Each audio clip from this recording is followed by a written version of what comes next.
दरम्यान विनोदालाही एक मर्यादा असते। एकनाथ शिंदे यांची ही प्रतिक्रिया समोर आली आहे। एका संकेतस्थळाला दिलेल्या मुलाखतीमध्ये कामरा प्रकरणावर शिंदेंनी हे वक्तव्य केलंय।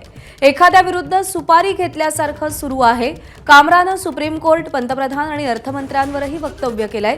तोडफोडीचं समर्थन करत नाही, पण कॉमेडीची सुद्धा एक पातळी असते, क्रियेला प्रतिक्रिया येतच असते, असं वक्तव्य एकनाथ शिंदे यांनी केलंय।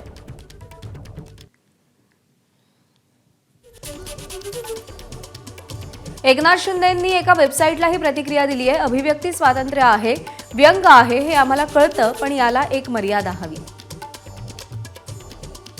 हे सगळं म्हणजे एखाद्या विरुद्ध बोलण्यासाठी सुपारी घेतल्यासारखं आहे। कामरानं सर्वोच्च न्यायालय, पंतप्रधान, अर्थमंत्री आणि काही उद्योगपतींसंदर्भात वादग्रस्त व्यंग केलंय। हे अभिव्यक्ती स्वातंत्र्य नाही, कुणासाठी तरी काम करत असल्यासारखं आहे।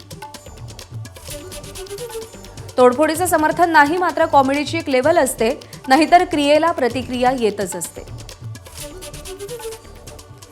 मी प्रत्येक गोष्टीवर प्रतिक्रिया देत नसतो, उलट शांत राहून न्याय मिळवून देण्याचं काम करतो। एबीपी माझा, उघडा डोळे बघा नीट।